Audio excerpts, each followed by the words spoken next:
Welcome back to Let's Play Ace Combat X. The X stands for something. I'm sorry, I wasn't prepared. Actually, oh no, we're doing hangar, not briefing, but yeah, anyways, I like to say that, like, the X really should just be an asterisk. Because it's like, yeah, this one kinda counts, but, you know, not really. It counts enough. Yeah, it counts in your heart. I mean, I've been kind of talking about portable ops a little bit, but I gotta pipe up about it again. At least it isn't in the same like gray area as portable ops, where no one can decide whether it really is or really isn't. And then it doesn't have like another game a little down the line calling back to it, making the waters even muddier. Yeah, that is very true, yes.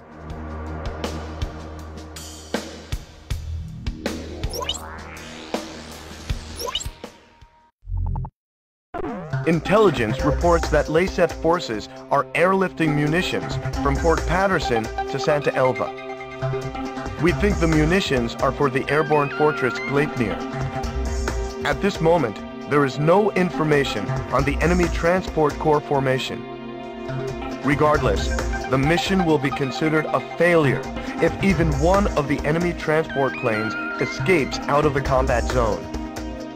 Destroying all transport planes before that happens will be the main focus of this mission. How do you want to proceed, sir?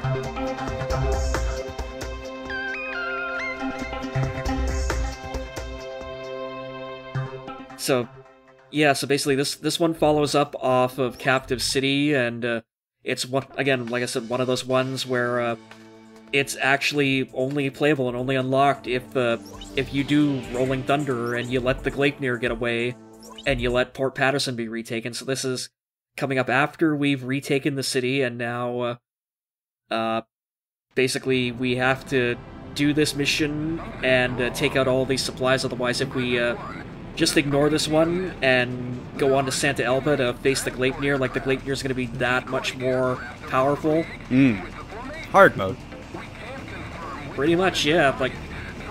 Like it is kind of a soft hard mode if you, you know, if you play the game wrong, or if, you know, you try to speed your way through it. Yeah. I mean, I don't mind that sort of thing.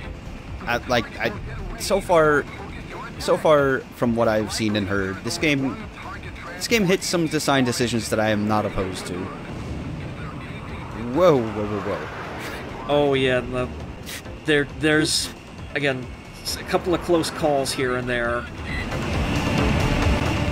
So, anyways, as you may have tweaked onto the gimmick of this mission, like, it is straight up called False Target, where this convoy of transports that Laceth is flying, there's a whole bunch of decoy transports, and mixed in with them there will be one target that is the real one.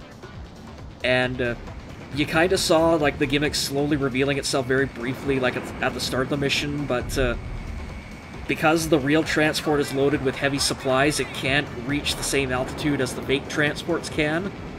Nice. So, yep, so what you're gonna have to do when, if you just want to speed through this one, is look for the target that's flying way lower than the other targets in the formation. But if you want to get the named Ace to spawn, though, you have to actually take out all of the false targets as well before you take out the real targets, too. You know, and I was just about to ask if there was, like, some sort of penalty. But no, it turns out it's not a penalty, it's a bonus. Yep. Yeah, no, there's no real penalty for taking out the false ones, although you can see the dotted line at the extreme right there. Mm-hmm. If you do take too long in taking out the real targets and one of them crosses that line, you do get a mission failure, so... Yep. So it's kind of in your interest to, like, if you don't really know what you're doing, just to focus on the real targets first.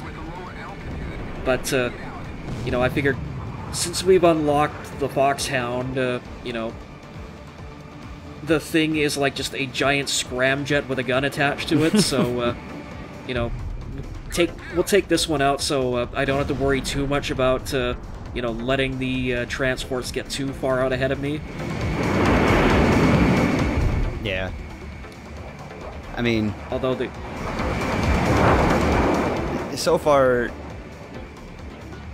I don't see any, like, long-time series vets or what have you having too much of an issue with this.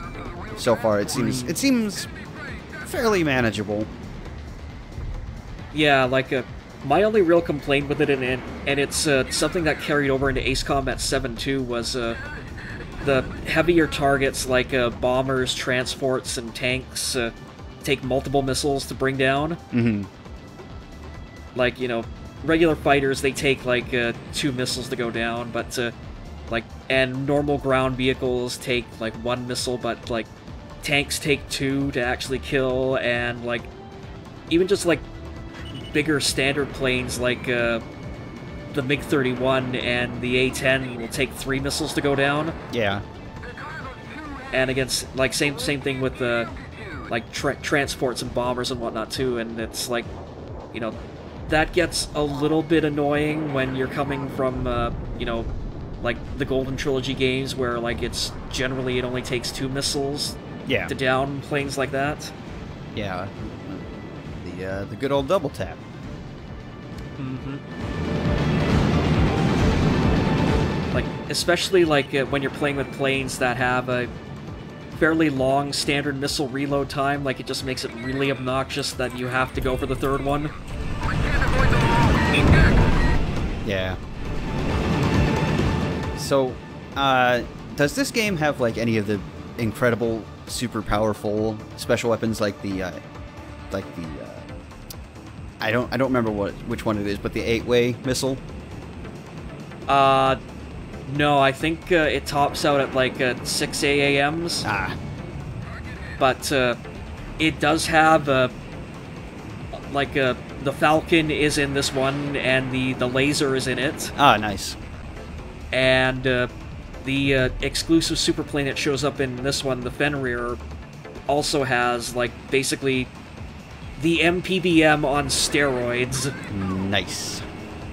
Like, I took out the Fenrir like in a like 100% save file that I downloaded, just that I'm gonna be like abusing liberally in the bonus video just to show off a bunch of stuff.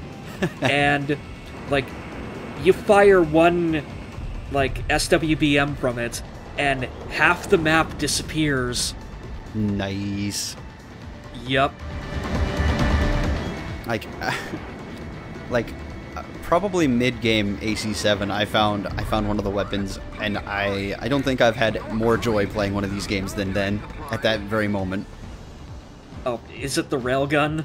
No, actually, it was, like, I can't remember any of the special weapon, like, abbreviations or names, but it was the 8-way ground missile. And I just unlocked it. Yeah. I just unlocked it just ahead of a ground mission, and it was so good. Oh yeah, no, like 7 really leans into its like mundane super weapon, like even just like quasi sci-fi territory. Mm-hmm. And it does it like spectacularly well, like you know, like taking like, you know, just like a Su-30 out or whatever, the one that has the like the EML, the railgun launcher, and just using that to make like stupid short work of you know, just otherwise like boring air to ground missions like the fleet destruction one. Mm-hmm. Yeah, I like, so far my opinion on 7 is that it's 4 but better somehow. And I'm pretty much, yeah. And I am a self-proclaimed 4 apologist. Like, everyone else has their 5 and their 0. I'm like, nah, man, 4's where it's at. Yeah, that's basically, that's my game too. Like 4, like I straight up said at the start of the Shattered Skies LP that like 4 was my baby. And, like, I will still stick by that no matter what anyone says about it, so... But anyway, so because we've shot down, like, the Ace Combat Wiki says, like, you only need to shoot down 4 of the false transports to get it to spawn, but, you know, it didn't do it when I did it, so, like, you know, I think it took, like, 6 of them going down, but anyways, the named Ace for this mission, Savannah, will spawn in eventually once, you've taken out a requisite number of false transports, so... Whenever they feel like popping in, really. Pretty much, yeah. Fashionably late, they call it, I think. Mm-hmm. Like, just the concept of a fashionably late fighter pilot. Oh god, yeah. Like, hey guys, what's up? And also, I think this one was the first one that gave me any, like, real measure of problem, too. Like, that thing moved disturbingly fast and well for a Tomcat. Mm-hmm.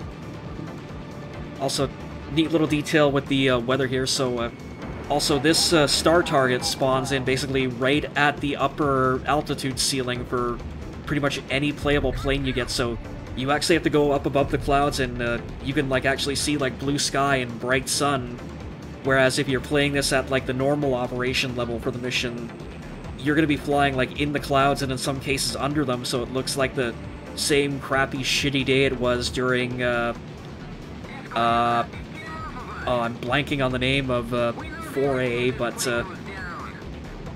That's pretty neat, though. Yep. And again, like, this is in the exact same area that Mission 4A was taking place in, too. Mm.